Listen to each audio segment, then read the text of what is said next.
É comum que a explicação científica seja diferente da doutrina religiosa para temas que tratam da origem, da evolução e do futuro da vida e do universo. Como um cientista resolve as aparentes contradições? E como o professor maneja, em sala de aula, uma possível polêmica?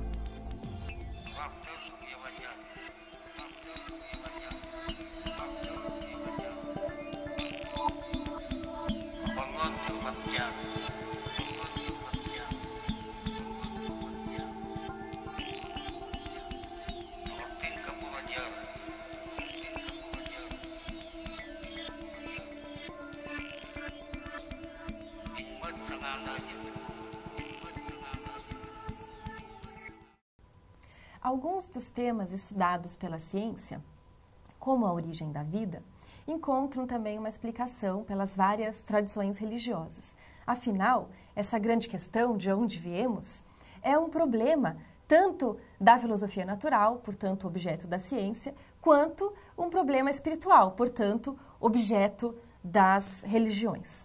Nós trouxemos aqui dois profissionais para conversar um pouquinho sobre esse tema com a gente.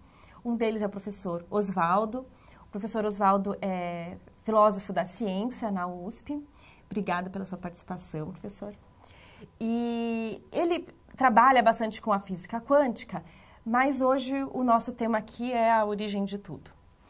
Oswaldo, conta para nós uma coisa assim. Qual é a relação entre a ciência e a verdade? A gente pode dizer que a ciência busca a verdade?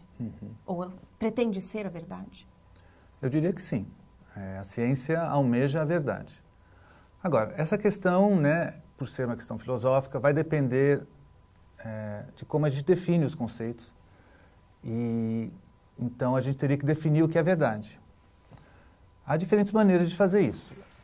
Eu gosto de pensar a verdade como uma correspondência entre a linguagem ou a teoria e a realidade. Então, por exemplo, eu posso dizer que em cima da mesa existe um binóculo. Eu falei uma coisa, né, teoricamente, linguisticamente. Será que isso é verdade? Bem, isso depende da realidade. De fato, aqui tem um binóculo em cima da mesa, então essa afirmação é verdadeira, né? Então, a ciência, boa parte do que ela faz é constatar verdades particulares, que nem essa que eu acabei de apresentar. Só que a ciência também envolve generalizações, leis, né, teorias. E quando a gente se pergunta, mas será que essa teoria é verdadeira? Aí a resposta já não é tão fácil, né? E existe toda uma discussão, né? Mas a gente pode dizer, uma maneira de resolver isso é dizer o seguinte, olha, eu poderia dizer então que a teoria da relatividade geral é uma verdade, pelo menos de maneira aproximada. Então, acho que, falando então em verdade aproximada, a gente pode dizer que a ciência e as teorias científicas almejam a verdade. Agora, às vezes, né, as afirmações científicas entram em conflito com afirmações religiosas. E aí surge a questão, será que a ciência deve se impor e dizer que ela é que atingiu a verdade e que as religiões não atingiram? Ou será que a gente deve fazer uma manobra de conciliação e falar, não existe verdade absoluta, cada um tem a sua verdade, né? Então aí, claro, cada um vai ter a sua estratégia, né? Mas eu acho que a gente pode, por exemplo, vamos pegar uma questão a respeito de Deus, né? Deus existe? Bem, essa afirmação ou é verdadeira ou é falsa. Mas a gente não tem como ter certeza, né? Porque a gente, né, se existir Deus que criou o mundo e tal, ele está fora do mundo, a gente não tem contato direto com ele. Então, apesar da ciência almejar a verdade, ela não pode ter a pretensão de atingir toda a realidade e fazer as afirmações a respeito de tudo, né? Então, existem questões, né, o que acontece depois da morte? São questões que a gente não tem acesso, né, a gente não tem certeza, né? Então, nessa zona de questões mais metafísicas, não dá para afirmar com certeza, né, qual é a verdade, né? Então, nesse espaço, há de se respeitar todas as religiões. Agora, se a gente se pergunta se o ser humano evoluiu a partir de outros animais, Aí são questões que são mais fáceis de você verificar, né? Através de observações, experimentos.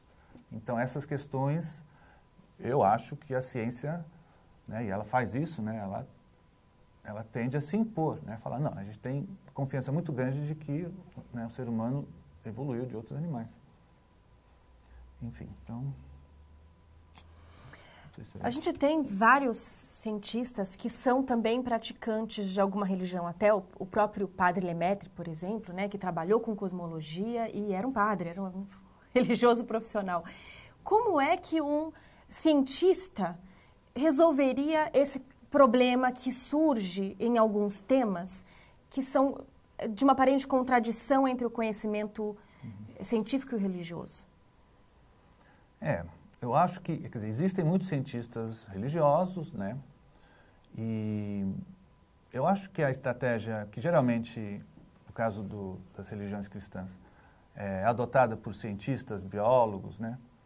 É considerar que, por exemplo, o que está escrito nas escrituras, na Bíblia, tem um sentido mais metafórico do que literal, né? Então, eu acho que esse é um passo que tem que ser tomado para conciliar a ciência com a religião, mas feito isso, eu acho que dá plenamente para conciliar, sim, né, as visões científicas com visões metafísicas, religiosas. Mas a gente também tem uma parcela da população que não gosta de conciliar, né? Acha que não, inclusive que não deveria ser ensinado, ou então que a ciência deveria ensinar alguns temas que não são exatamente científicos. Uhum. Existe essa questão, né, que os educadores, né, eles trabalham essa questão de como levar para uma comunidade, sei lá, para alunos que têm uma visão fundamentalista, forte, que levam muito a sério o que está escrito nas escrituras, né, e que não aceitam algumas teses científicas, né. Existe a questão, como que o educador deve agir nessa situação, né. Eu acho que uma estratégia razoável é deixar claro qual é a visão científica estabelecida, ortodoxa, né. Se o aluno quiser aceitar isso, ótimo. Se ele não quiser, tudo bem também, mas pelo menos ele vai saber qual é a teoria da evolução, né. Então, acho que é possível você ensinar essas visões científicas para alunos que não acreditam nelas, mas eles podem pelo menos compreendê-las, né? Isso já é um ótimo resultado. E você? Como é que você resolveu essa contradição ou essa questão aí com você mesmo? A gente é criado, né, dentro de uma visão de mundo, de uma religião, e aquilo a gente carrega, né?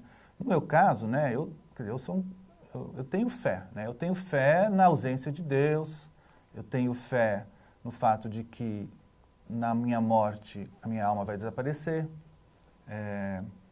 Eu não acredito em afirmações do tipo que existe telepatia ou de que a astrologia funciona, né? Mas essa é a minha fé. Eu fui criado assim, né? É assim que eu vejo o mundo.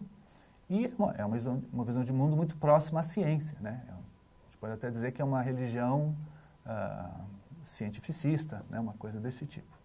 Agora, há muitos cientistas que não gostam de partir de uma visão metafísica, que nem essas teses que eu expus aqui, né? Eu falei coisas que um cientista muitas vezes não vai aceitar. Ele vai falar, como é que você sabe que quando você vai morrer, a alma vai desaparecer, né?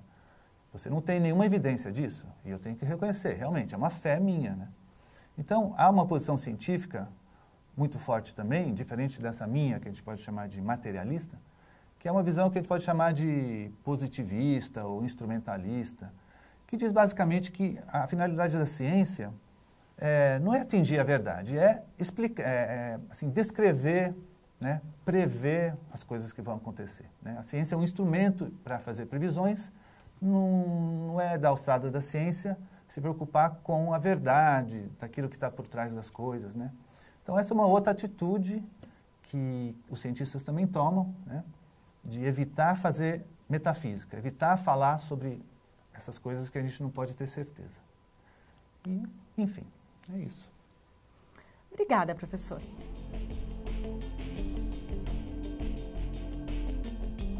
O ser humano é um ser biológico.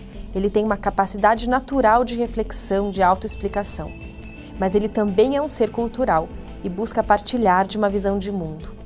Então, questionar a origem de si e do mundo é também uma característica, tanto de natureza biológica quanto cultural. Para a segunda parte da nossa conversa, nós convidamos a professora Maria Helena. Maria Helena, obrigada por ter aceito o convite. Obrigada a você, Anne. A professora Maria Helena é bióloga e ela tem um trabalho também na área de epistemologia. Então, Maria Helena, a gente sabe que os professores de ciências, eles enfrentam em certas circunstâncias alguma dificuldade para ensinar uma das, digamos, pedras fundamentais da biologia, que é o conceito da evolução, a teoria da evolução. Como é que você avalia, por exemplo, a decisão de alguns dos estados dos Estados Unidos que as aulas de ciências possam ter esse conteúdo optativo, ou então que o professor deva necessariamente abordar também o criacionismo na sua aula para dar conta dessa questão religiosa dos alunos? É interessante tua pergunta, Anne. Na verdade, isso reflete um problema muito mais profundo, que é a obrigatoriedade de substituir um conhecimento científico por um conhecimento religioso, e impor essa ideia, um domínio do conhecimento aos alunos e também aos professores, que podem vir, a maioria deles, de uma formação biológica, científica, aceitando uma teoria, uma explicação da ciência. A primeira questão que eu poderia te dizer é que a limitação de dividir e separar o conhecimento tem a ver com uma cegueira, né? Uma cegueira de, eu poderia me referir a não enxergar que não enxergamos, ou se apegar, segurar em uma certeza que nos dá muita segurança. Desde esse ponto de vista, eu poderia te dizer, Anne, que é tremendamente nocivo tentar impor uma ideia tanto religiosa quanto de uma teoria da ciência. Por quê? Essa perspectiva de impor uma ideia tem a ver com uma necessidade de buscar certezas, como eu já tinha comunicado a vocês. A explicação humana, ela surge com o conhecer. Eu poderia me estender um pouco aqui a dizer para vocês que quem conhece? Seria uma outra pergunta em relação à tua pergunta original. Quem conhece, como bióloga, eu poderia explicar para vocês que nós, seres humanos, conhecemos, pensamos, somos autoconscientes. Os animais, muitos de vocês vão dizer, olha, professora, você não conhece meu cachorro pensa, né? Tem sentimentos. E se eu vou voltando para trás numa escala evolutiva, eu poderia afirmar para vocês que uma ameba conhece. Se entendemos que conhecer significa se adaptar e sobreviver ao meio, perceber as mudanças do meio para manter a vida, que é o essencial de um ser vivo, e como bióloga estou colocando isso. Mas se retornamos nessa escala e chegamos ao homem, o homem, além de conhecer para manter a vida, ele possui uma característica essencial, que é a autoconsciência. Na autoconsciência, o homem consegue explicar, nomear, inventar explicações para tudo. E dentro desse domínio de explicar, vai existir o domínio dos fatos, da natureza, de compreender. De uma maneira muito simples, eu posso dizer para vocês que a ciência surge nessa necessidade de observar a natureza e explicar. Mas a outra necessidade do homem, que é a necessidade de explicar aquilo que é transcendente, aquilo que os fatos não provam. E aí surge a religião. Portanto, uma, na minha perspectiva, não se opõe à outra. Eles são domínios explicativos diferentes. A gente poderia, então, dizer que, bom, dentro dessa perspectiva, a ciência e a religião seriam conhecimentos complementares? É interessante a tua pergunta. Olha, eu vou citar aqui um antropólogo, biólogo, sociólogo, chama Gregory Bateson, filho de um grande geneticista, Bateson. E ele explica o seguinte: para você ter alguma divergência, você precisa ter 2 pontos de vista diferentes. Se você não tiver pontos de vista diferentes, divergência não existe. E o modelo seria o olho humano.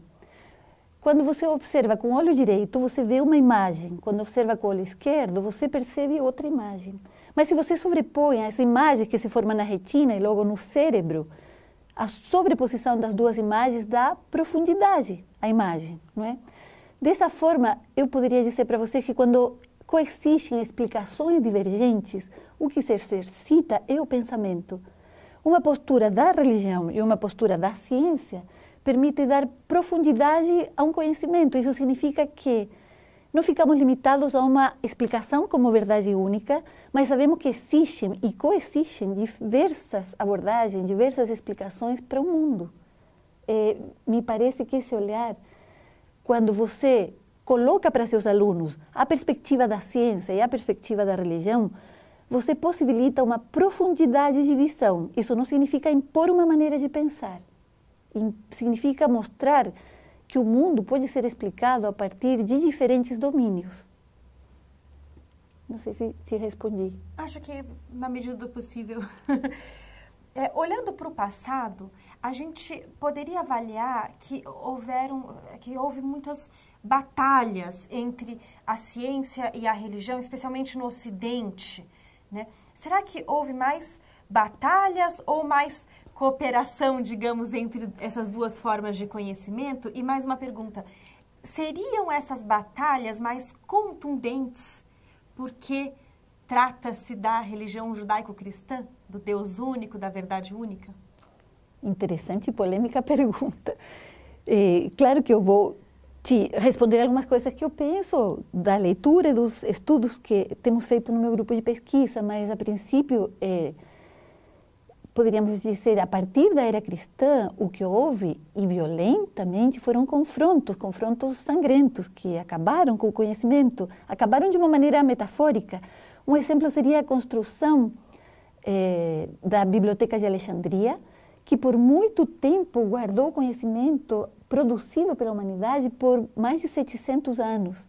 Se a gente pensa no início da ciência ocidental, babilônios, gregos, mas principalmente na ilha de Samos, onde a possibilidade do livre pensar não se restringir aos deuses gregos, que dominavam em Atenas, por exemplo, a ilha de Samos permite o surgimento da contestação, do livre pensar. Isso gera, com o tempo, um centro de cultura e de conhecimento que foi Alexandria. Só que Alexandria foi destruído por um embate teológico, religioso, de natureza se opor a uma teologia politeísta e uma monoteísta, que seria essa cultura judaico-cristã. Por outra parte, logo depois desse fato, que foi nos primeiros séculos da era cristã, surge na Idade Média uma instituição poderosa, né, como vocês sabem, que é a Igreja Católica, mas surge também uma visão que nega o outro tipo de conhecimento, que é a instituição que determina esse conhecimento da Igreja, que é a Inquisição. E todos nós sabemos a história de Galileu, Giordano Bruno, Copérnico e por aí vai. Quer dizer, a divergência, a oposição entre esses 2 pensamentos foi muito violenta, realmente. Me parece que na história, ao longo da história, as contradições, as disputas foram muito mais violentas. Isso faz com que muita gente sinta realmente resistência de aceitar as ideias religiosas, por mais que sejam necessárias para o homem, que essa é a minha postura, pela história de uma instituição, que é formada certamente por pessoas, por homens. E só para fechar essa tua questão, eu queria colocar um pensamento interessante da filósofa Hannah Arendt. Ela diz que na humanidade, na história da humanidade, são poucos os seres humanos que têm o privilégio ou o patrimônio do pensar. Isso é muito provocativo. Inclusive, ela, no livro A Condição Humana, ela diz que hoje, para ela, isso foi escrito em 58, ela tem a ideia que muitas pessoas, ou poucas pessoas, têm o patrimônio do pensar. E me parece que essa disputa violenta, que hoje aparece com outras formas, ela tem a ver com a negação do pensar. a negação da reflexão, já que começamos essa fala dizendo que o homem é um ser autoconsciente, que além de se dar conta dele, ele é capaz de explicar. E eu vou citar um biólogo e epistemólogo que eu estudo, que é Humberto Maturana. Ele vai dizer que tudo o que é dito, tudo que nós nomeamos é dito por alguém. Isso parece óbvio, tudo é dito por um observador, mas aquilo que eu vejo como verdade é verdade para mim e pode ser absolutamente diferente para o outro. O problema é que, com a minha concepção de mundo, eu não posso negar a concepção do outro. Eu teria que ter a possibilidade de pensar e de refletir para dar profundidade a meu olhar. Bom, agora, que conexão você vê entre Deus e a ciência? Essa pergunta é pessoal. É, pessoal. Muito bem. Então, vamos lá. Olha, me parece que, como seres humanos integrados em um corpo, uma mente, um corpo que para muitos autores é lugar do cosmos. Você é física, Anne, eu sou bióloga. E me encanto, apesar de não saber, com a possibilidade de pensar na nucleossíntese. Entender que desde a origem todos os elementos químicos se originaram nas explosões estelares. Como um querido amigo meu, astrônomo, Roberto Ortiz, me explica, e eu tento entender. Olhando para essa situação da origem do cosmos, eu poderia dizer hoje, e vou chegar à tua pergunta, é que nós carregamos o cosmos como seres biológicos. E se eu vou para a física quântica, a física teórica, há um conceito que muito me encanta, que é o limite de Planck. Isto é, a física pode explicar até esse limite. Após o segundo 10 elevado a menos 43, que ocorreria a grande explosão do Big Bang, a ciência consegue explicar muitas coisas. Antes desse segundo 10 a menos 43, não temos elementos para explicar. E entramos num domínio que é o domínio da necessidade da transcendência, que é uma necessidade do ser humano. E pode ser na ciência. Eu posso dizer, olha, eu não tenho fé, mas a minha fé é na ciência. Existe uma necessidade de uma explicação transcendente para o homem.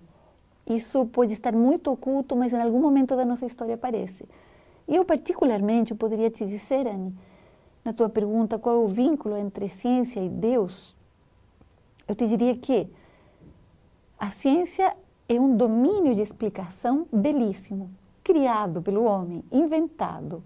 E Deus pode ser um domínio explicado, inventado pelo homem.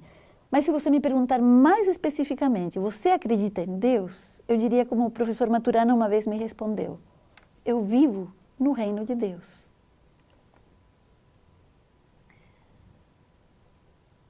Professora Maria Helena, muito obrigada pela sua participação. Acho que a gente tem muitos elementos aí para reflexão, para nos tornarmos cada vez mais seres pensantes. Bom, o que eu queria finalizar essa nossa conversa pensando assim, a ciência, ela é uma parte da cultura. Então, assim como para nós brasileiros, é importante, mesmo que eu não seja cristã, é importante que eu entenda o significado do Natal, o significado da Páscoa, a influência da Nossa Senhora Aparecida para o povo do país. E isso faz parte da minha, da minha necessidade de conhecimento para conversar com a minha cultura. Também é importante, como membro dessa cultura, que eu compreenda a linguagem, o conhecimento que é produzido pela ciência. Então, eu acho que a gente não pode olhar a ciência como a parte, a cultura. Ela está inserida, ela é um conhecimento cultural. Então, ensinar a evolução, ensinar a origem da vida dentro das hipóteses científicas possíveis, certamente é imprescindível para os jovens e para a formação do cidadão.